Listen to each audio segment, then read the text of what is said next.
Bonjour à tous, je suis Stéphane Béchaud, je suis journaliste, je suis ravi d'être avec vous pour ce début d'après-midi pour animer ces échanges sur deux niveaux, sur la qualité de vie au travail. Je vois qu'il y a beaucoup de jeunes dans la salle, donc on va essayer de s'adresser à vous d'abord et de ne pas partir dans des stratosphères. Et on va essayer de ne pas faire un débat d'experts et de sachants sur la question de la qualité de vie au travail, mais d'essayer de répondre à vos questions. Ce que je voudrais, c'est pouvoir vous donner la parole au fur et à mesure des débats. Alors je sais bien que vous n'avez jamais envie de poser de questions et que ça vous fait toujours peur et que vous êtes très timide, tout ça. Mais en même temps, plus vous posez des questions et plus vous avez de chances d'avoir des réponses à des sujets qui vous intéressent. Donc si vous vous endormez, la meilleure chose à faire, c'est de poser des questions. Comme ça, vous avez davantage de chances que les débats vous intéressent, même si évidemment on va tout faire pour que ces débats vous intéressent. Je vous présente très rapidement mes invités, allez, on va le dire comme ça. Pascal Levet, qui est juste sur ma gauche. De toute façon, je n'ai pas besoin de dire qu'elle est sur ma gauche, parce que Pascal Levet, voilà, il y a une femme en tribune, et donc c'est Pascal Levet, qui est professeur associé à l'IAE, l'Institut d'administration des entreprises de Lyon 3, donc de l'université de Lyon 3, qui est par ailleurs président de la commission études et recherches du COCT. Le COCT, c'est le Conseil d'orientation sur les conditions de travail, qui est un organisme qui travaille sur ces questions de conditions de travail et qui a donc forcément beaucoup de choses à nous dire. Donc bonjour Pascal Levet. Sur ma droite, Pierre-Yves Gomez, qui est lui aussi professeur à Lyon, mais qui est professeur à l'EM Lyon, qui est une grande école, alors on ne dit plus école de commerce parce que c'est plus à la mode, on dit école de management. Mais ceci dit, avant ça s'appelait des écoles de commerce et l'enseignement a changé, mais ça reste quand même un peu les mêmes bases au moins au départ. Donc professeur à l'EM Lyon, Pierre-Yves Gomez, bonjour. Bertrand Ballarin, sur ma gauche, tout à gauche, qui est l'ancien responsable des relations sociales du groupe Michelin. Donc le groupe Michelin, c'est ce fameux groupe qui fabrique notamment des pneus, pas uniquement, mais quand même pas mal de pneus. Oui, voilà, essentiellement des pneus. Et qui donc a eu à travailler sur la question justement du travail, des conditions de travail et de la qualité du travail dans les usines de chez Michelin. On a une petite heure à passer ensemble jusqu'à 16h30, et donc je vais essayer de vous donner la parole le plus vite possible pour que vous puissiez poser des questions. Évidemment, moi j'en ai. Ma première question, elle est pour Pierre-Yves Gomez. Je voudrais, Pierre-Yves Gomez, que vous nous expliquiez, à votre sens, qu'est-ce qui fait qu'un salarié, il est... Alors je ne sais pas si le mot heureux est un mot un peu dangereux pour parler du travail, mais qu'est-ce qui fait, quels sont les ingrédients qui font que dans son travail, on s'épanouit, qu'on y est bien, qu'on y trouve de l'intérêt, et que finalement, on n'a pas spécialement envie d'en changer. C'est quoi qui fait que le travail rend l'homme ou la femme épanoui dans son poste ?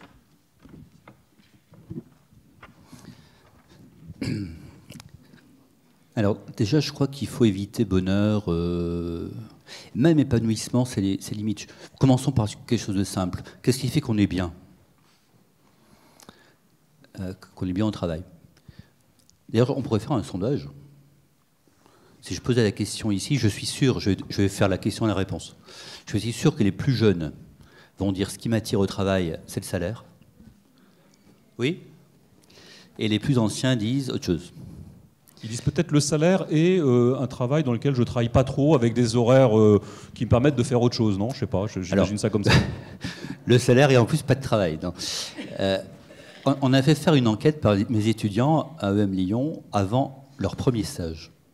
Donc ils partent en stage, en fin de première année. Ils ont 18 ans, 19 ans.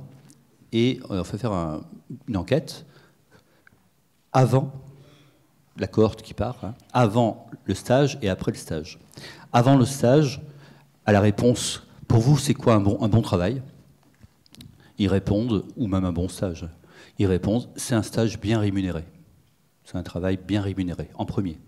Puis après, c'est l'intérêt du job, etc. Premier, bien rémunéré. Et on fait le même travail, la même enquête quand ils reviennent de stage. Et là, mais alors, écrasant toutes les réponses, en premier, c'est un travail utile. Un travail qui est utile, où je ne me suis pas ennuyé, où j'ai eu le sentiment de participer à quelque chose utile. On a fait une autre enquête, cette fois avec les anciens étudiants qui sont dans la vie active depuis 5, 15 et plus de 25 ans. Vous voyez, des cohortes très importantes pour savoir comment on comprend le travail en sortant des grandes écoles, en sortant de l'université, en gestion. Et là, la réponse, elle est... Pardon, la question c'est Qu'est-ce qui fait que vous avez réussi ou que vous pensez réussir votre vie à 40 ans? Alors, c'est très ouvert, hein, y compris avoir une Rolex, Et la réponse, là, mais alors de manière absolument écrasante, c'est l'utilité à 95%. 95% des répondants, tous âges confondus, et il n'y a pas plus, c'est pas plus les jeunes que les plus anciens, répondent. C'est l'utilité de ce que je fais qui me conduit à penser que j'ai réussi ma vie à 40 ans. En deuxième, c'est la vie de famille. Pas très loin, mais en deuxième, c'est vous dire.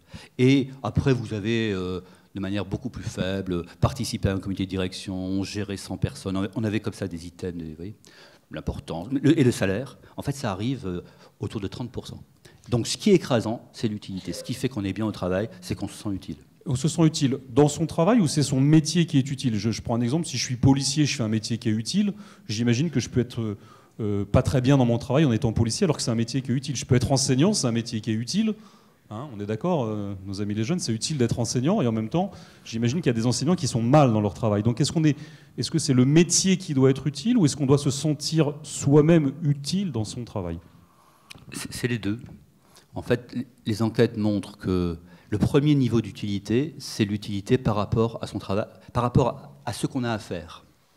On me confie une tâche, j'arrive à réaliser cette tâche, je me sens utile, je me sens performant, j'en suis fier. Quelle que soit la tâche. J'ai fait une enquête auprès des personnels de ménage sur la fierté au travail, et les niveaux de fierté sont très importants lorsque le travail semble bien fait, lorsqu'on a les moyens de bien faire ce qu'on a à faire. Donc ce n'est pas lié au travail lui-même, c'est lié à la capacité de répondre correctement, convenablement, de manière appropriée à la tâche qui nous est confiée. Mais, deuxième niveau, il y a aussi une utilité relativement au travail social.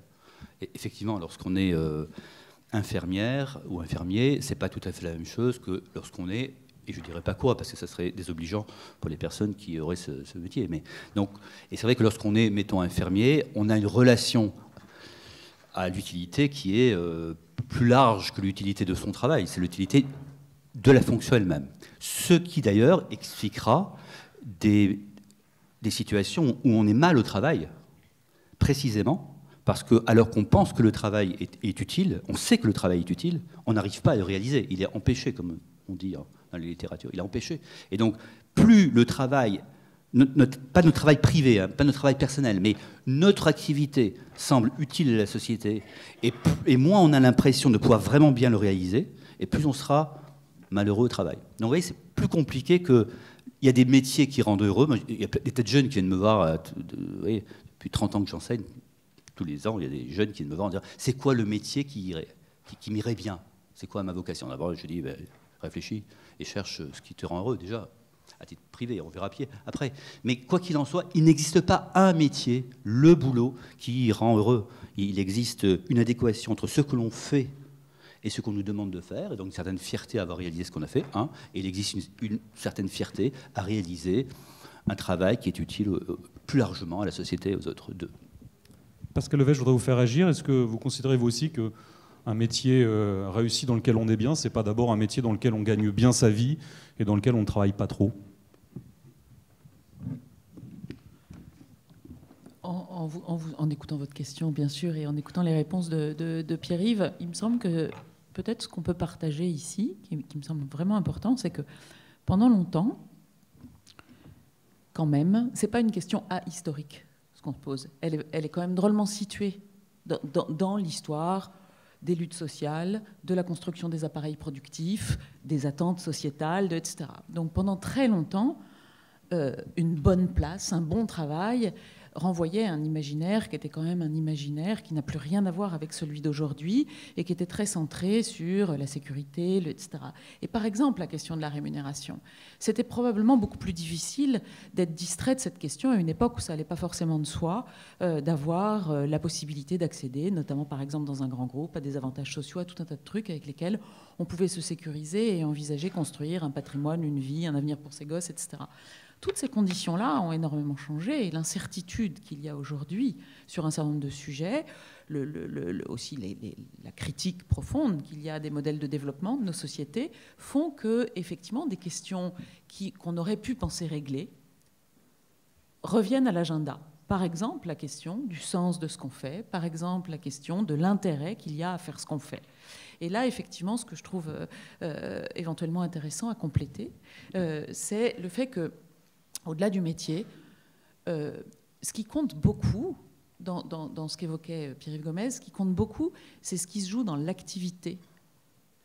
Vous l'éprouverez très vite et vous l'avez peut-être éprouvé déjà. C'est-à-dire qu'il y a des jours où on sort du travail, on a fait le même métier que la veille, hein, mais on sort du travail, on a des ailes. On a l'impression qu'on fait le plus beau métier du monde. On a l'impression qu'on a tout plein d'énergie pour faire la suite de sa journée, ce qu'on a, les engagements qu'on a en dehors du travail. Voilà. En ayant le même métier, d'autres jours, pour des raisons qui ont un peu à voir avec ce que Pierre-Yves disait sur le travail empêché, là, on a l'impression d'avoir été mauvais. On a l'impression d'être une personne qui n'arrive pas au bout de ce qu'elle veut. On a l'impression que, etc. Et la deuxième journée qu'on attaque de sa vie privée, etc., elle paraît déjà beaucoup plus problématique. Le vrai problème, c'est qu'aujourd'hui, il y a des gens qui sont dans des... Et encore une fois, ce n'est pas tant le métier qu'ils font que les conditions dans lesquelles ils l'exercent, qui, jour après jour, sortent, on a l'impression d'avoir fait des trucs qui ne vont pas, des trucs dans lesquels ils ne se reconnaissent pas, des choses dans lesquelles ils ne sont pas allés au bout de ce qu'eux imagineraient être un bon travail, un bon niveau d'objectif, etc., etc. Et ce qu'on observe, je mets ma casquette conditions de travail, ce qu'on observe, c'est que ça a des répercussions extrêmement fortes sur la santé, sur la capacité de se développer, sur etc. Donc effectivement, on a des points de tension qui sont très forts, qui ont à voir avec la sécurité qu'on évoquait, avec la question de la rémunération qui ne va pas tout à fait de soi. Il y a quand même des tas de gens pour qui ils n'ont pas bien le choix, même s'il y a beaucoup d'arbitrages qui aujourd'hui iront sur le sens en premier. Et puis il y a d'un métier à l'autre, les conditions d'exercice de l'activité, elles font la différence. Ce n'est pas que le métier. Je rejoins tout à fait ce que disait Pierre là-dessus. Merci. Bertrand Ballarin, quand on fabrique des pneus, fabriquer des pneus, c'est utile. Il suffit d'avoir une voiture pour s'en rendre compte. Il suffit de crever sur l'autoroute pour se rendre compte que quand le pneu ne crève pas, c'est mieux. Donc on peut se dire que chez Michelin, on a un métier utile parce qu'on fabrique des pneus et que c'est utile. Est-ce que vous partagez aussi cette analyse que ce qui fait la condition d'hommes et de femmes qui sont bien dans leur travail, c'est d'abord d'avoir le sentiment d'avoir un métier qui a du sens, qui est utile, plus que le salaire, alors même que de temps en temps quand même, on peut avoir des grèves ou des mouvements de protestation parce qu'on aimerait être davantage payé. Oui, bien que la focalisation sur le salaire soit généralement le signe clair du fait qu'il y a un gros manque ailleurs, dans le contenu de l'activité et dans les conditions d'exercice de cette activité notamment. Vous voulez dire que quand on n'est pas content dans son travail, on va réclamer peut-être pas un meilleur travail, mais un meilleur salaire ? On a plus de chances de voir les choses se cristalliser sur ce point lorsqu'on éprouve une immense frustration sur le fond de sa propre activité. Bon. Oui, je suis entièrement d'accord, évidemment, avec ce qui vient de se dire. Moi, je ne peux que me référer à la façon dont moi-même, quand je m'interroge sur la question, j'imagine ce que c'est qu'un bon travail. Et quand je cesse de supposer que les autres sont différents de moi et donc ne peuvent pas penser comme moi, ou vivre comme moi, ou ressentir comme moi. Et si je me regarde face au travail, la première des choses que je recherche, c'est effectivement avoir un travail dans lequel je vais pouvoir effectivement me sentir utile, mais aussi un travail, et là on rejoint les deux de Pierre-Yves Gomez tout à l'heure, mais aussi un travail dont l'utilité finale, globale, soit quelque chose avec quoi je puisse être en paix. Donc il convient, pour que je sois bien au travail, que je me sente utile à l'intérieur de mon entreprise, mais il faut aussi que je pense que mon entreprise est utile à la société. Bon. D'où tous les discours sur les raisons d'être, les missions d'entreprise, etc. Bon, ça, c'est une première condition. Pour moi, elle ne suffit pas. Il y a une deuxième condition qui est, je crois, la qualité des relations humaines à l'intérieur, qui vont peupler mon travail, structurer mon travail. Et là, très souvent, le monde de l'entreprise ou de l'administration a tendance à travailler sur la qualité de la relation humaine verticale. Les entreprises travaillent beaucoup sur la qualité managériale, avec plus ou moins de succès, on peut pérorer à l'infini là-dessus, mais elles travaillent beaucoup là-dessus. Et je dirais même qu'elles travaillent quasiment exclusivement là-dessus. Or, il y a plein de choses à faire pour revivifier une relation humaine horizontale de travail. Je ne dis pas de machine à café à l'intérieur des heures de travail. Alors, soyons bien clairs, qu'est-ce que vous entendez par, pour notre salle qui n'est pas une salle de sachants, qu'est-ce que vous entendez par relation verticale et relation horizontale? Relation verticale, c'est la relation hiérarchique. Entre le chef et, donc le chef et son employé. Et ses équipiers, puisqu'on ne dit plus subordonné. La relation horizontale, c'est la relation entre collègues. La relation horizontale, c'est la relation entre collègues, entre pairs. Et si on a des formes d'organisation du travail qui tendent à le segmenter à l'extrême et donc à isoler chaque agent ou chaque opérateur derrière son poste en faisant que toutes les relations humaines, les liens humains vont passer par une relation hiérarchique ou par une relation technique avec des services supports, effectivement, on coupe ce lien social horizontal et on prive l'individu d'un air dont il a absolument besoin pour respirer, je crois. Est-ce qu'on pourrait faire un parallèle avec une classe, avec une bonne ambiance de classe, ou qui est aussi importante peut-être que l'ambiance ou la relation qu'on a avec son professeur?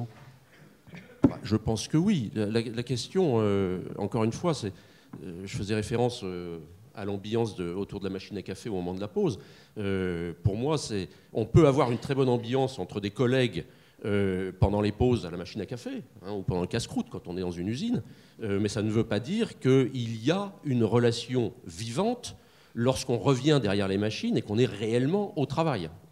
Et c'est, je crois, sur cette dimension de la relation professionnelle qu'il faut absolument travailler en termes d'organisation du travail et de modalités de management associées. Qu'est-ce que vous avez fait chez Michelin pour... on va prendre le métier à la base de l'entreprise, c'est un ouvrier qui va fabriquer des pneus. Qu'est-ce qu'on fait pour que cet ouvrier qui fabrique des pneus, il soit content de fabriquer des pneus et que on augmente son bien-être, on va le dire comme ça, au travail, de faire en sorte qu'il a le sentiment d'être utile, de faire un travail de qualité dans lequel il est bien?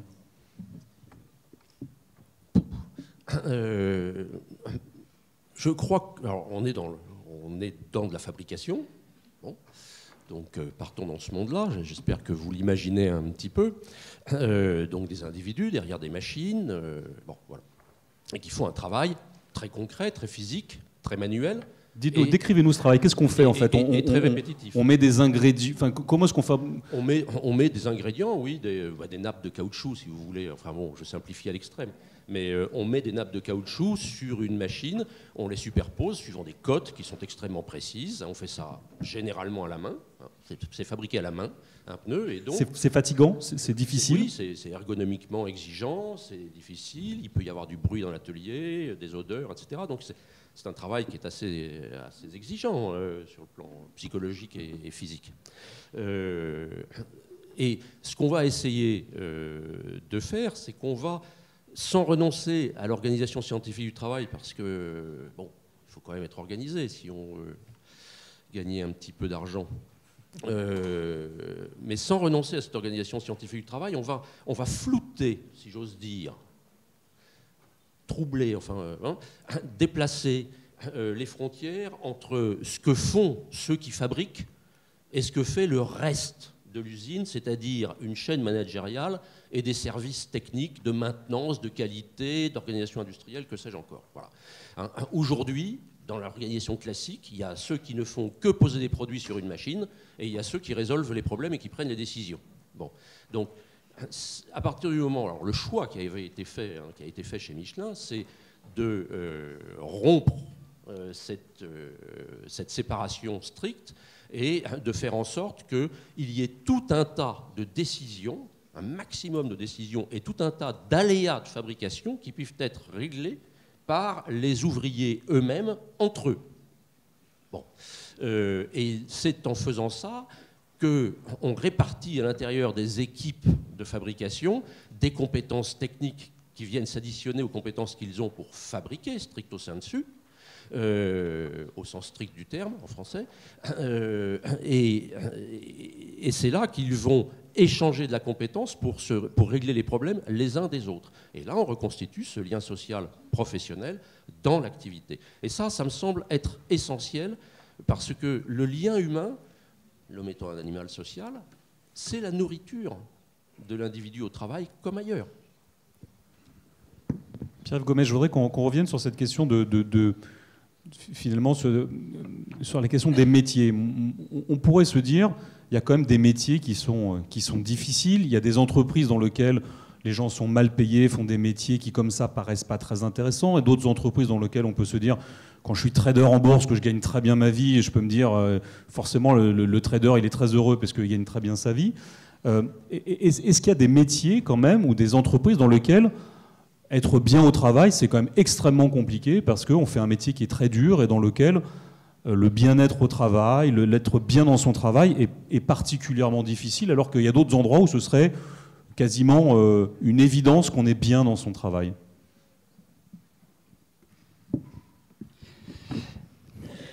Je peux répondre à une autre question ? Un petit peu à la mienne quand même, mais, oui, non, mais je vais répondre. Faites semblant de répondre à ma question et répondez à une autre question. Je vais répondre à votre question, mais avant, je voudrais revenir à ce qu'a dit Bertrand Ballerin tout à l'heure, qui me paraît très, très intéressant et important. Quand il dit qu'il faut développer la dimension horizontale relativement à la dimension verticale. Et c'est vrai que quand on regarde les politiques RH, comme on dit, ressources humaines, elles sont très, très individualisées, et même à la limite du narcissisme. C'est-à-dire qu'on va chercher l'individu pour qu'il soit bien, parce que c'est un grand talent, alors on va l'aider, etc. La masse, peu importe, mais enfin, en tout cas les grands talents, bon, et qu'on oublie, c'est vraiment un signe du moment, du temps, on oublie les dimensions horizontales, et notamment le fait que, au-delà du fait de collaborer, parce que ça se dit bien, il faut collaborer, c'est bien, l'intelligence collective, non mais il n'y a pas que collaborer, il y a aussi être bien ensemble. Une partie de notre vie, c'est être bien avec les autres, c'est être bien ensemble. Dans une salle de classe, vous parliez, c'est pas simplement qu'on apprend ensemble et c'est bien la dynamique collective. C'est aussi quand on est bien ensemble, on est plus disposé à apprendre, on est plus disposé à participer à à l'intelligence collective. Et moi, je pense que, enfin, ça me vient, c'est pour ça que je réagis pour notre réflexion cet après-midi.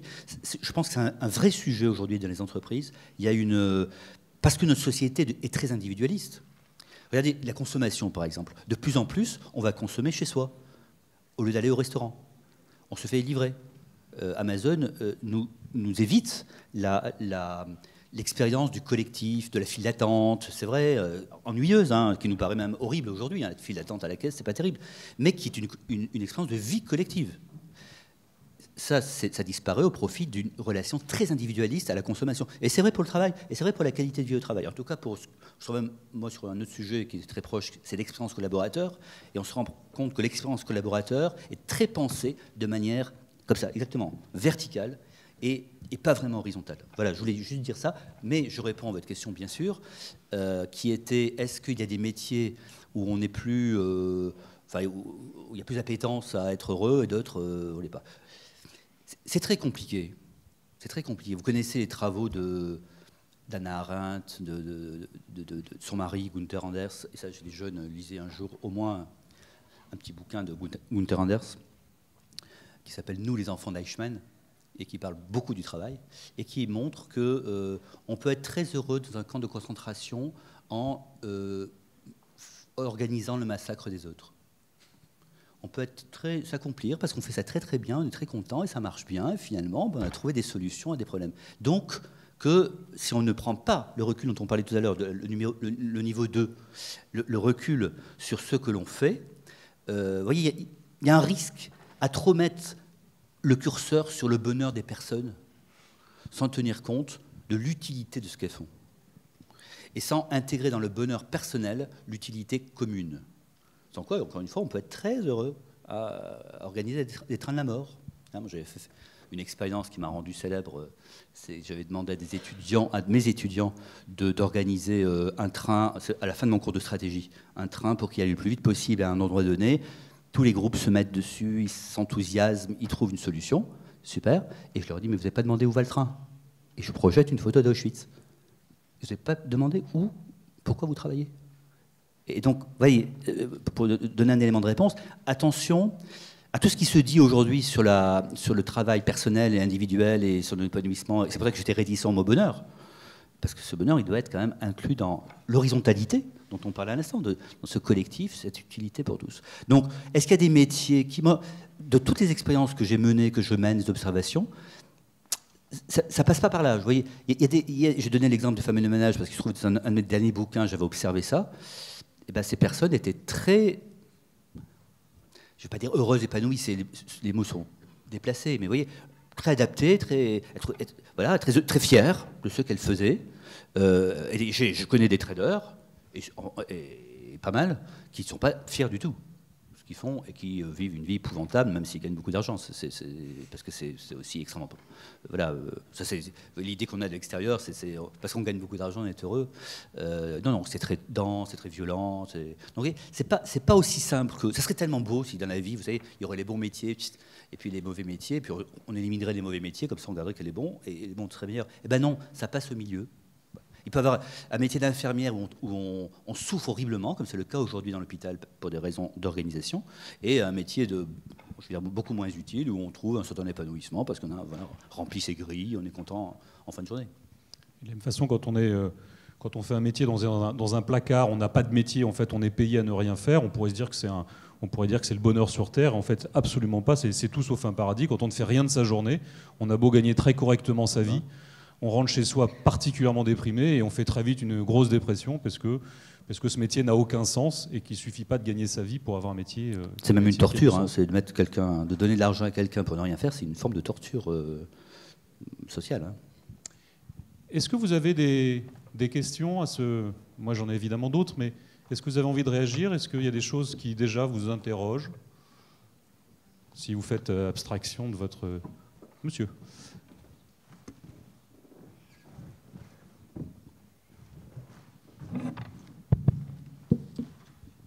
Merci. Moi, c'était juste pour savoir, que disent les enquêtes au niveau national sur la satisfaction des Français au travail? J'ai dans l'idée qu'une majorité de Français sont plutôt satisfaits, mais est-ce que vous avez de l'information par rapport à ça? Et notamment aussi, pourquoi pas, si on veut étendre la question, par rapport aux autres pays aussi. Merci. Pascal Levey, vous vouliez réagir? Non? Oui? Oui? Vous me permettez de distinguer plusieurs choses dans votre question, s'il vous plaît? Je pense que ça peut être utile d'imaginer qu'aujourd'hui, on est complètement saturé de sondages qui sont censés renvoyer des images successives sur la base d'enquêtes d'opinion, dont la construction des questions, etc., peut être tendancieuse, ou en tout cas donner à voir un certain nombre de choses dans lesquelles on ne peut ne pas forcément se retrouver. En tout cas, cette question du bonheur au travail, de la satisfaction au travail, etc., revient très souvent dans beaucoup d'enquêtes. Ça s'appelle un marronnier chez les journalistes. C'est ça? Ça refleurit tous les ans. Des études nationales, les pays et les pays d'Europe en particulier sont très bien équipés en outils de statistiques nationales pour essayer de suivre les questions du travail. Et là, dans les questions du travail qu'on peut suivre, ce qu'il y a d'intéressant, c'est qu'on a des questions qui sont à la fois des questions qui décrivent l'activité de travail, ce sur quoi on revenait. Est-ce qu'on coopère avec ses collègues? Est-ce qu'on a une activité complètement découpée dans laquelle on ne voit aucun sens à ce qu'on fait, on ne connaît jamais le bout de où ça va, ce qu'on a fait, etc. Enfin bref, donc des questions extrêmement fines, extrêmement précises sur l'activité. Des questions éventuellement très détaillées, très fines sur la nature des relations qu'on entretient avec les autres, comment on se parle, est-ce qu'on reçoit ses ordres par écrit, est-ce qu'on peut négocier ses ordres avec son chef, est-ce qu'on peut rediscuter de la façon de faire avec ses collègues, enfin bref, donc les relations de travail. Et puis des questions sur des expositions à des risques, des matières dangereuses, des cycles, etc. Et je vais vite, évidemment, ces enquêtes sont aussi complétées par des questions plus subjectives, de ressenti, de perception de la qualité du travail qu'on fait, de la perception de la capacité à apprendre qu'on a dans son travail, de la perception de tout un tas de choses. Et évidemment, on s'aperçoit que les possibilités d'apprendre sont très réparties, mais elles sont d'une activité à l'autre, d'un secteur à l'autre. Il n'y a pas que les cadres supérieurs des métiers de la finance ou de je ne sais où qui apprennent dans leur travail, il y a des tas de gens partout qui apprennent dans leur travail, mais là encore, c'est extrêmement lié à des choix d'organisation. L'exemple de Michelin est très intéressant parce que l'exemple de Michelin a été pensé pour, dans une activité manufacturière, rendre l'activité de travail apprenante, puisqu'il faut se débrouiller au plus près de l'activité pour savoir s'il faut réparer, s'il faut faire de la maintenance, si ceci, si cela. Il y a des tas d'activités, même des activités de cadre, qui, elles, ne sont pas du tout équipées comme ça, où en gros, on se contente d'avoir à faire répondre des process qui préexistent à l'idée qu'on s'en faisait, ça pourrait être n'importe qui d'autre, quand bien même ça s'appelle un talent, qui ferait... voilà, on arriverait à la même chose. Et là, effectivement, on arrive à des choses où la satisfaction au travail, elle s'enracine toujours dans les mêmes questions, la possibilité d'apprendre, la possibilité d'avoir des relations fécondes, le sentiment de faire des choses utiles, etc. Et là, on va redire ce qu'on allait dire. Donc c'est réparti à l'intérieur des métiers, parce que, encore une fois, ce n'est pas que lié à un métier, il n'y a pas des métiers intelligents et des métiers bêtes, il y a des conditions d'exercice de l'activité qui rendent n'importe quel métier, y compris un métier de type femme de ménage ou des exécutions, femme ou homme de ménage, ou des exécutions d'activités, on va dire, peu qualifiées, peu reconnues socialement, qui peuvent donner de la satisfaction à exercer ces métiers. Voilà. Vous avez peut-être vu dans vos lycées, dans certains de vos lycées, selon comment le ménage est organisé, les équipes de ménage, avoir une activité extrêmement proche des étudiants, extrêmement près, avoir le sentiment de s'occuper d'un bon ordre, de l'hygiène, de l'accueil, de je sais pas quoi, et puis dans d'autres endroits, d'avoir des équipes où il y a un turnover formidable, où ça se passe très mal, où voilà, c'est dégoûtant. Et... Merci. Est-ce qu'il y a d'autres... Je peux donner un chiffre simplement. Le pays, dans les enquêtes européennes, le pays pour lequel le travail est le plus important, donc quand on compare les pays, donc le pays pour lequel le travail est le plus important, à votre avis, c'est... Et le pays pour lequel le travail est le moins important, c'est... Le pays pour lequel le travail est le plus important, c'est la France. Et le pays pour lequel le travail est le moins important, c'est le Danemark. Donc l'idée qu'on se fait des pays du Nord, le travail, etc. En fait, pour eux, le travail professionnel, c'est une partie de la vie et c'est pas très important. Et la France est, alors c'est pas le premier, mais c'est un des pays pour lequel la vie professionnelle, le travail professionnel est le plus important. Donc si il y a cette espèce de souffrance qui paraît très française relativement au travail, c'est aussi parce qu'il y a beaucoup d'attentes relativement au travail. Alors que ce n'est pas le cas au Danemark. Si vous connaissez le Danemark, à 4h de l'après-midi, il n'y a plus personne dans les entreprises. Alors, oui, s'il y a une question devant. Ah, voilà, après. Juste une question. Est-ce que tous ces propos sont compatibles avec l'objectif de performance d'une organisation, qu'elle soit recherche de... On allait en venir après, mais évidemment, bien sûr, vous pouvez... Recherche de performance économique d'un point de vue financier, recherche de performance en qualité de service lorsqu'on est une administration, ou qualité d'objectif, enfin d'atteinte de l'objectif lorsqu'on est une association, une ONG, etc. Est-ce que ces deux choses-là sont bien compatibles et à quelles conditions? Alors, c'est un vrai sujet, donc là, je vais vous faire un tour de table sur cette question. Effectivement, il y a la question de comment est-ce qu'on concilie est-ce que performance économique et qualité du travail sont irréconciliables ou au contraire sont très conciliables. Bertrand Ballerin, sur cette question est-ce que je peux être à la tête d'une entreprise qui est extrêmement profitable en ayant de très mauvaises conditions de travail, ou est-ce que la qualité du travail la qualité du travail est nécessaire à la performance économique de l'entreprise?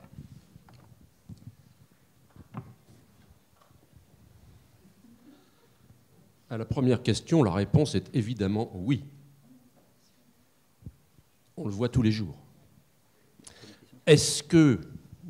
Donc une entreprise peut très bien se dire que je n'en ai rien à faire de la façon dont je traite mes salariés, ça m'est tout à fait égal, mon modèle est rentable et je m'en contrefous. Je suis désolé d'avoir l'honnêteté intellectuelle de dire que oui. J'insiste. Maintenant, dire que cet excellent niveau de performance qui se mesure toujours comparativement au secteur concurrentiel est l'optimum de performance, c'est une autre affaire. Alors, c'est ma réponse, comme disait Georges Marchais. Bon. Pourquoi est-ce qu'une entreprise devrait si on peut être très rentable sans s'occuper de ses salariés, pourquoi est-ce que moi, dirigeant d'entreprise, j'ai intérêt? Pourquoi est-ce que chez Michelin, on s'est dit qu'il fallait qu'on traite bien ses salariés plutôt que de s'en foutre, allez, on va le dire comme ça. Alors bon, il ne faut pas non plus diaboliser, on s'en fout pas, mais... non, mais je crois que le début de la réponse est dans la fin de la réponse précédente, c'est-à-dire, est-ce que c'est l'optimum? Pas nécessairement. Et le problème, c'est que quand on a bien mis en œuvre les méthodes de production industrielle, qu'on a bien tout mis sous cloche, sous contrôle plus exactement, avec des référentiels partout, je ne peux rien faire sans avoir une checklist qui me dit exactement ce que je vais faire. Donc plus personne ne peut commettre d'erreur. croit-on, etc., etc. De toute façon, dès qu'il y en a un qui trouve la petite fente pour commettre une erreur, immédiatement on met une procédure, etc. Bon, enfin, on peut vivre dans l'illusion que de fil en aiguille, on arrivera à la performance optimale. En fait, non.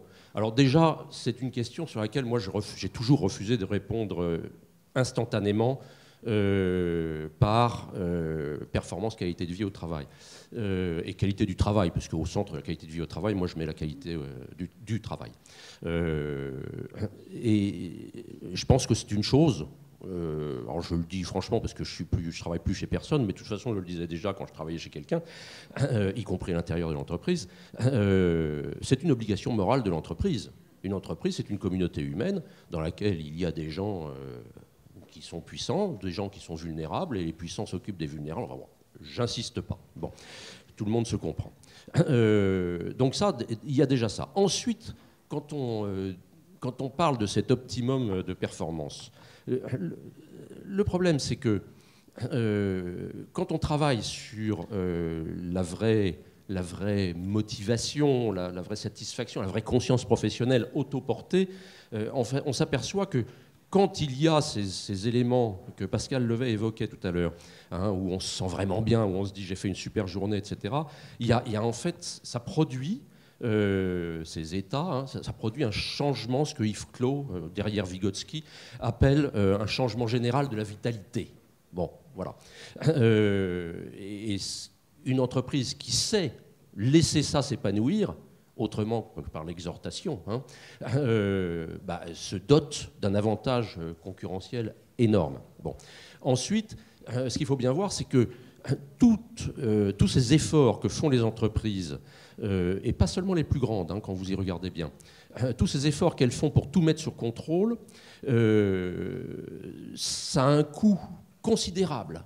Et ce qu'on voit aujourd'hui dans les très grandes entreprises, notamment, mais encore une fois pas que, c'est que au fur et à mesure qu'elles se montrent capables de faire des gains de productivité industrielle, elles consomment l'équivalent financier, la valeur financière de ces gains de productivité dans l'augmentation des structures non productives de l'entreprise.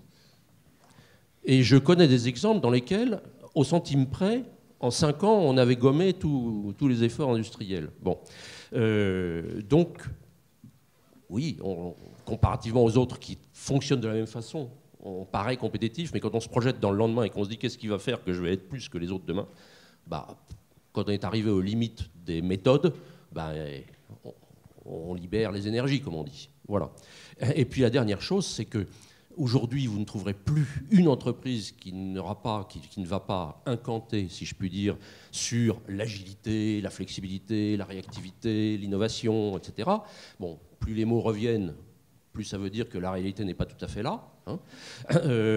Et à ce moment-là, vous apercevez que les entreprises qui se montrent agiles, réactives, flexibles, proches du consommateur, innovantes de façon spontanée, etc., ce sont les entreprises dans lesquelles les formes d'organisation du travail et les modèles de management qui en découlent permettent à tous les stimuli, au fur et à mesure qu'ils arrivent aux différents étages, sur les différentes faces de l'entreprise, sont immédiatement captés et traités par ceux qui les reçoivent. Par opposition aux entreprises dans lesquelles chaque niveau, chaque facette absorbe les stimuli, les met dans le tuyau, où ils se perdent pendant un certain temps, jusqu'à ce que, par miracle, une décision revienne. Pas forcément bien informée, parce que l'information s'est déformée au fur et à mesure, etc. etc. Voilà. Pierre-Yves Gomez, est-ce que bien traiter ses salariés, est-ce qu'avoir des salariés qui sont bien dans leur travail, est-ce que c'est un facteur de performance économique ? Est-ce que l'entreprise a intérêt à le faire ? Alors, je ne vais pas reprendre ce qui vient d'être dit, avec lequel je suis 1000% d'accord, puisque la question initiale, c'était, si j'ai bien entendu, c'est est-ce que finalement les objectifs financiers ne viennent pas détruire toute l'énergie qu'on met à essayer d'améliorer les conditions du travail ou du travailleur, enfin à la base. Mais de façon comme inévitablement, il y a un objectif qui vient tout écraser. Bon, ce qui est vrai, ça a bien été montré, et les conséquences économiques aussi ont été montrées, c'est que ça coûte tellement cher d'orienter vers le profit, contrairement à ce qu'on pense, ça coûte tellement cher en contrôle que finalement, ça détruit beaucoup de valeur. Mais c'est, enfin, ça pourrait être une discussion, mais c'est pas le premier, c'est pas celui que je vais traiter là. Depuis à peu près maintenant, on va dire presque 2 siècles, hein, on a bien vu que si on traite pas bien ces salariés, enfin ces travailleurs, la performance est plus faible à long terme. Ah, bien sûr, à court terme, on peut toujours crever les gens, c'est sûr. Mais à long terme, c'est plus faible. Et celui qui le premier l'a vu dans un texte célèbre, que je vous invite à lire dans De la démocratie en Amérique, c'est Tocqueville, ça c'est le fleuve Ohio. Il voit le fleuve Ohio, il y a la rive est et ouest. Dans la rive, je ne sais plus, est, il y a l'esclavage, et la rive ouest, il n'y a plus l'esclavage. Ils sont où les esclaves là? Alors mettons là vous sans voilà. Esclaves et là esclaves. Eh bien, il se rend compte que les champs sont mieux cultivés sur la rive où il n'y a pas d'esclaves. Ce qui est contre-intuitif, parce qu'on pourrait dire les esclaves, ils sont là, en plus, ils ne peuvent pas partir. Hein, donc, eh bien oui, parce qu'il comprend, 1830, c'est pas du tout un économiste, il comprend qu'en fait, qu'une partie importante du travail est fait de l'engagement des personnes, de leur capacité à trouver des astuces, etc. Enfin bref, à enrichir le travail tel qu'il est, et pas le travail prescrit qui consiste à couper des herbes. Donc ça, 1830, on le sait depuis Friedman pas Milton, hein, Georges, on le sait que le travail à moyen et long terme, le fait de ne pas traiter correctement ses salariés est préjudiciable à l'entreprise et est compensé par des systèmes technologiques de contrôle qui sont ruineux pour l'entreprise. On le sait, mais ça n'empêche pas que, comme toujours, on continue de jouer avec ça, pas parce qu'il y a des méchants, mais aussi parce que les entreprises sont prises dans des systèmes de compétition ahurissants et donc essaient de trouver des solutions. Comment réagit le salarié lorsqu'il est maltraité? Parce qu'il ne faut pas croire qu'il est complètement indifférent à ce qui se passe. Il va réagir par rapport à son travail, donc travailler moins bien. 1. 2, il va partir en rotation. Aujourd'hui, un sujet très important pour les entreprises, je déjeunais avec une entreprise à midi, son sujet principal, c'est la rotation du personnel, c'est ruineux. Parce que les gens partent trop vite. Donc le temps qu'on les forme, hop, il faut toujours les former. J'ai rencontré une entreprise, alors vous allez me dire, c'est un après-midi, dans le nettoyage, 90% de rotation par an. 90%. C'est-à-dire que les RH ne font que du recrutement de personnes qui vont partir. Bon, pourquoi ? Encore une fois, je ne jette pas la pierre sur l'entreprise, elle en est consciente, mais compte tenu de la concurrence, elle a du mal à traiter, mais elle sent bien, et c'est pour ça qu'on s'était vu, qu'il faut bien traiter ses salariés pour les fidéliser, ne serait-ce que pour éviter la rotation et le coût énorme de la rotation. Quand il n'y a pas la rotation du personnel, c'est l'usage de le mot m'échappe, l'absentéisme multiple, c'est le bore-out, c'est le fait de se désengager dans le travail. Bref, ça coûte très très cher de ne pas s'occuper du travail aussi. Donc c'est pas, quand on oppose les deux, à court terme, on peut dire effectivement, si je ne mets pas 1 000 € sur la ligne, personnelle, c'est toujours 1 000 € de gagner en profit et pour mon actionnaire. Ça, c'est vraiment à court terme. Au coup suivant, y compris l'actionnaire peut comprendre que si on n'a pas mis les 1 000 € là, ça va coûter 1 500 € en gestion, tout simplement, et de la rotation et des engagements. Donc, même sur ces questions, j'aurais tendance à dire, oui, il y a des tas d'entreprises où on travaille mal, et ça continue de fonctionner, et on se contente, comme ça, de gérer ce qu'on peut. Ce que dit très justement Bertrand Mandarin, c'est pas optimum, c'est-à-dire que c'est pas le mieux qu'on puisse faire, quoi. Bon, il se trouve qu'on fait comme on peut, mais tout, depuis 3 siècles, on le sait, en tout cas depuis Tocqueville, on le sait, évidemment, que le travail créant la richesse, plus le travail est épanoui au sens, enfin, est cultivé, comme on cultive un jardin, et plus il va produire. C'est aussi bête que ça. Hein. Merci. Madame, je crois que vous aviez une question. D'abord devant, et puis après, d'abord devant Yann. Oui, en fait, je m'interrogeais juste sur la véracité en fait, du ressentiment par rapport à une croissance des burn-out, justement, bore-out, et finalement dépression liée justement à ce qu'on appelle une dégradation de la qualité de vie au travail, ressentie en tout cas.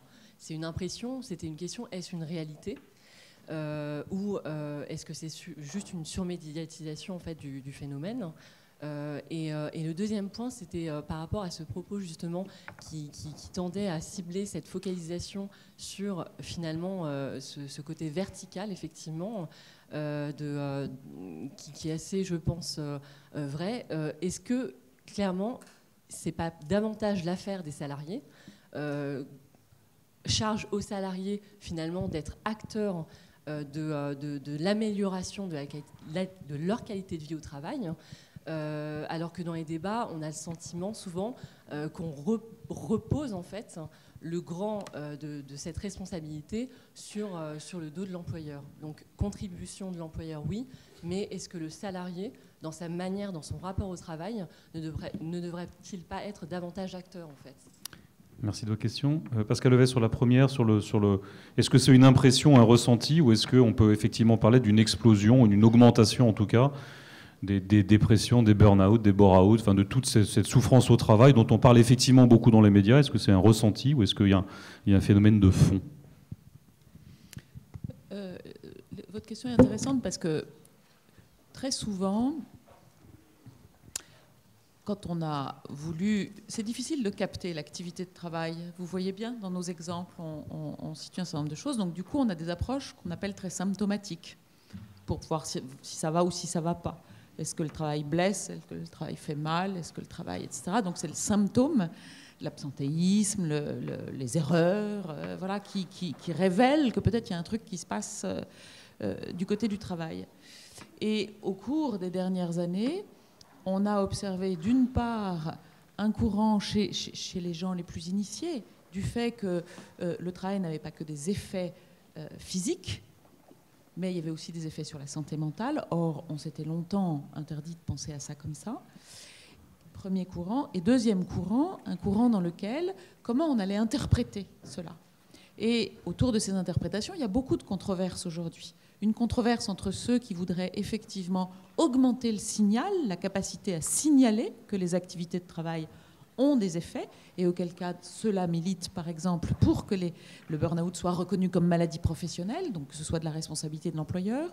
Pour cela, effectivement, le fait de pouvoir sans arrêt objectiver des effets du travail en termes de santé mentale, stress, burn-out, dépression, etc., est un véritable enjeu. Pour d'autres, qui ne sont pas moins critiques, l'enjeu est de ne surtout pas se tromper de débat, parce que ce débat qui consiste à médicaliser les questions du travail introduit toujours, de fait, une approche un peu hygiéniste dans les entreprises, où finalement on se dit il y a des gens fragiles, il va falloir les détecter, il va falloir mettre un numéro vert, il va falloir mettre des tas de choses pour les aider. Alors que ceux qui ont une perspective critique, mais qui ne veulent pas tout appeler dépression, stress, burn-out, etc., veulent, eux, envisager le fait que résolument, on s'interroge sur, encore une fois, les conditions organisationnelles dans lesquelles ces effets sur la santé se manifestent. Donc on a un vrai enjeu, vous voyez, politique, à voir comment se construisent les questions du travail et comment se construisent les revendications autour de c'est quoi un bon travail. Parce que soit on laisse le talent, l'individu tout seul, et auquel cas on dit il y a des forts, eux, même si c'est difficile, ça va, ils tiennent, et puis il y a des faibles, attention, il faut reconnaître la dépression, il faut réparer s'il y a dépression. Et puis il y en a qui disent pas du tout, c'est pas là-dessus qu'il faut aller, il ne faut pas médicaliser ça. La question, c'est encore et toujours une question d'organisation. Certaines sont pathogènes et d'autres sont salutogènes. Merci. Très vite, et pour poursuivre, mais pour répondre très très directement à la question, moi je suis très frappé par le fait que depuis que j'ai commencé cette activité, il y a 30 ans, je vois bien que dans les entreprises, on parle de difficultés qu'on n'évoquait pas de la même façon il y a 30 ans. Donc il y a quelque chose qui se passe. Mais j'essaie de relier avec ce qu'on a déjà dit plusieurs fois sur le vertical-horizontal. Il y a 30 ans, une partie de la dépression, je veux dire, pas de la dépression, la difficulté à travailler se gérait collectivement. Et se gérait doublement collectivement par le salaire, parce qu'il y avait une perspective d'accroissement du pouvoir d'achat qui quand même donnait une réponse collective à ce qui pouvait être un problème d'organisation du travail personnel, enfin en tout cas de relation de travail personnel. Il y avait ça, et puis il y avait le collectif qui jouait et qui permettait de compenser ensemble. On était ensemble. Plus plus la société s'est individualisée et plus la difficulté au travail et du travail retombe sur la personne. Et la personne ne peut exprimer sa difficulté que comment? Pas par du collectif, par de l'individuel. Comment s'exprime l'individuel? Par le pathologique. J'ai mal au dos, puis après je suis en dépression, puis après c'est un burn-out. Vous voyez, il y a un lien entre cette individualisation et l'expression d'une difficulté au travail. Je ne peux pas imaginer une seconde que les ouvriers des usines Renault des années 50 se trouvaient dans des conditions de travail pires qu'aujourd'hui, même s'il y a une énorme intensification du travail, énorme. Mais l'exutoire, c'était le collectif. L'exutoire aujourd'hui, c'est le pathologique. Bertrand Ballerin, sur cette question est-ce que les salariés doivent aussi être acteurs de la qualité du travail, ou est-ce que ça relève de la direction de l'entreprise, ou est-ce que ça relève aussi des salariés eux-mêmes? Qu'est-ce que vous pourriez nous partager?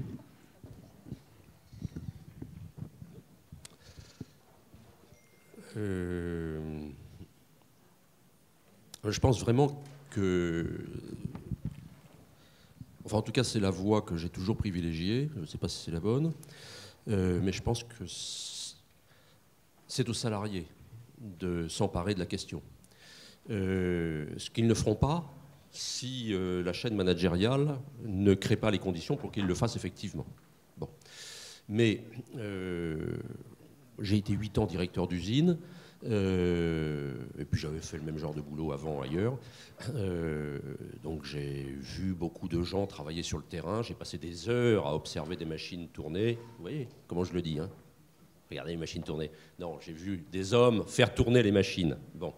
Je suis incapable de résoudre dans le détail, de trouver les solutions qui permettent à une production de se faire mieux, de façon plus ergonomique, etc.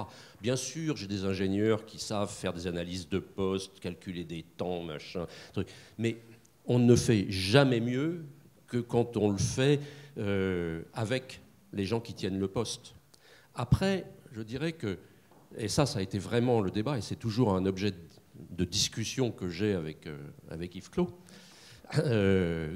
qui, au passage, quand il lit RPS, ne lit pas risques psychosociaux, il lit ressources psychologiques et sociales. Comme quoi on peut positiver.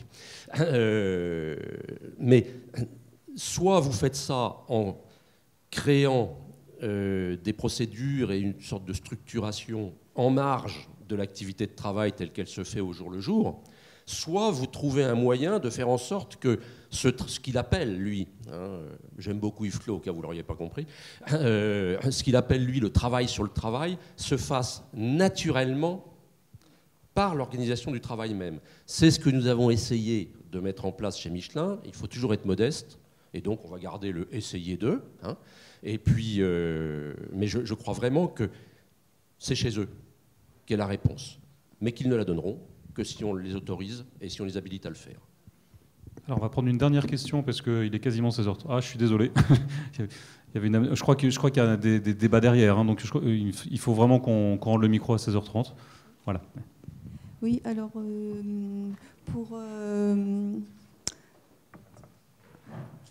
pour répondre à ce type de phénomène, j'ai l'impression aussi que de nos jours, les salariés sont de plus en plus seuls. Et qu'il fut un temps où dans les équipes, ceux qui venaient aplanir tout ça et qui empêchaient les gens de tomber dans le burn-out ou dans la dépression ou dans quoi que ce soit, la maladie ou n'importe, étaient beaucoup plus rares. C'est parce qu'il y avait un fort esprit d'équipe, un esprit de corps, et c'est peut-être aussi là la solution, que les gens puissent se parler et dans le cadre de la production du travail à effectuer, et qu'ils fassent équipe ensemble pour arriver à obtenir un très bon résultat. Et dans cet esprit d'équipe, ils retrouvent tout, ça planifie les difficultés que peuvent poser le travail. Et les gens se sentent... C'est un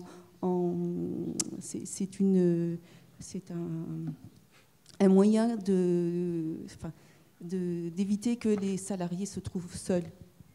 Merci madame. Alors c'était plutôt une réaction qu'une question. Alors on va prendre une dernière question parce que ce que vous dites allait bien dans le sens... Oh. Oui, je voulais juste dire sur la question de la participation des travailleurs, dans ce qui vient d'être dit, les conditions pour le faire, de la ligne managériale ou même l'organisation dans l'entreprise pour permettre aux travailleurs de participer, ça semble évident. Dans l'enquête Parlons Travail, en fait, on a 78% des salariés qui disent vouloir participer, mais qu'on ne leur donne pas les moyens de le faire. Et ça, c'est particulièrement important de se le dire. Au même titre, ils disent à 94% que la QVT est fondamentale pour le développement de l'entreprise. C'est le salarié qui a cette vision-là de l'entreprise. Donc c'est quand même quelque chose... Aujourd'hui, on voit bien qu'entre la relation performance de l'entreprise, performance du travail et la place des travailleurs, il y a des choses à creuser, à travailler, mais que la difficulté, elle est là, c'est comment on se met en ordre de marche collectivement, employeurs et travailleurs, pour pouvoir y arriver. Pascal Oui, Levet. juste, pardon, ça me donne vraiment envie de réagir en disant, là, je vais vraiment faire la dame qui fait suer pour les quelques jeunes qui restent, mais il n'y en a pas beaucoup. Si. C'est pour ça que quand on fait croire que la qualité de vie au travail, ça serait un luxe exorbitant qui se traduirait par des smoothies, des baby-foot et des sièges orange, on se moque du monde. Parce que effectivement, bien sûr qu'un lieu de travail agréable et convivial, c'est un signal du fait qu'on a envie de faire des choses, voilà, et qu'on traite bien les gens qui circulent dans cet endroit. Mais ce n'est pas ça, la qualité de vie au travail. Et c'est très important qu'on défende le fait que cet enjeu de qualité de vie au travail ne se caricature pas. Alors, pour une dernière question, parce qu'il y avait une dame au... Père Pascal, oui, au fond, et je confirme, moi qui suis journaliste, des communiqués de presse sur la QVT, la qualité de vie au travail, j'en ai 10 par jour, et on me propose des sujets sur les plantes vertes, la poésie japonaise, le mindfulness. Enfin, je vous assure, on en a absolument tous les jours. On n'a jamais un sujet de fond sur la qualité du travail. Et nous, journalistes, on est abreuvés de propositions miracles, ridicules, et qui donnent beaucoup de papier dans la presse d'ailleurs. Madame, on va vraiment faire très vite. Merci. Oui, depuis tout à l'heure, il y a le logo CFDT qui revient derrière vous périodiquement. J'ai l'impression qu'on tourne autour. On n'a pas prononcé le mot syndicat, représentation des travailleurs depuis tout à l'heure. Donc, si on parle de collectif, qu'est-ce qu'on sait de la relation entre qualité de vie au travail et représentation et présence de syndicats? Alors, est-ce qu'on est plus heureux est-ce qu'on est mieux au travail? Est-ce qu'on est bien au mieux au travail quand on est dans une entreprise dans laquelle il y a une représentation du personnel? On va le dire comme ça. Alors honnêtement, je ne pense pas qu'il y ait d'études qui aient fait une corrélation. Bon, je salue la grande enquête Parlons Travail, qui est immense, vraiment. Et si je me souviens bien, qui montre bien que les travailleurs aiment leur travail. Hein. Parce que les chiffres sont extrêmement élevés. Hein. Vous vous souvenez bien, ça dit 82%. Bien ça. Oui, ça dit bien ça. Mais je vous invite juste pour terminer, et sur cette question de syndicat, à m'accompagner dans un travail que je suis en train de faire, un travail de recherche, sur la grève aujourd'hui. On dit qu'il y a beaucoup moins de grèves. Donc le nombre de jours perdus pour fait de grève, ce qu'un économiste constate sur les tableaux, a très fortement décliné depuis les années 80. Très fortement. Maintenant, je me pose la question suivante, que je n'ai pas encore résolue, mais je vous la pose. Si on rajoute l'augmentation de l'absentéisme, le coût du bore-out, c'est-à-dire le fait du désengagement, et les maladies professionnelles, donc l'accroissement des maladies professionnelles comme pathologisation, ce que je racontais tout à l'heure, je ne suis pas sûr que le nombre de jours perdus pour les entreprises soit plus faible que le nombre de jours perdus pour fait de grève. C'est-à-dire qu'on ne voit pas, on continue de raisonner dans la logique, la grève, le collectif représente la réaction des salariés. Or, les salariés réagissent de façon différente. Ils vont trouver des contournements, et y compris des contournements en termes de lutte, en tout cas de résistance du corps, de résistance personnelle. Donc voilà, j'en suis là, je n'ai pas encore les chiffres, mais je cours y retravailler. C'est une question intéressante. Est-ce qu'une entreprise dans laquelle il y a des grèves est finalement une entreprise qui est en meilleure santé qu'une entreprise dans laquelle il n'y en a pas? Il y a un peu ça derrière cette question. C'est possible, parce que vous pouvez avoir une bonne grève. Bon, au moins, vous perdez vos 10 jours, mais enfin, il y a une négociation, il en sort quelque chose et tout le monde repart. Si tant est que ça se passe comme ça, évidemment, vous m'avez compris. Ou vous pouvez avoir une absence de grève, mais une sorte de grève perlée, de grève en situation de libéralisme avancé, où au total, on perd énormément de jours, mais ça s'appelle plus grève, simplement. Mais c'est une façon, vous savez, l'absentéisme, ça peut être une façon de gérer une grève personnelle, individuelle, de façon individuelle. Allez, on a fini. Je vous remercie de vos questions et de votre réactivité. Merci. Je voudrais remercier Pierre-Yves Gomez, Pascal Levet, Bertrand Ballarin pour leur Voilà, pour leurs propos. Merci à tous et bonne fin de journée si vous êtes encore là pour la suite des débats. Je crois qu'il y en a un qui commence tout de suite. Merci.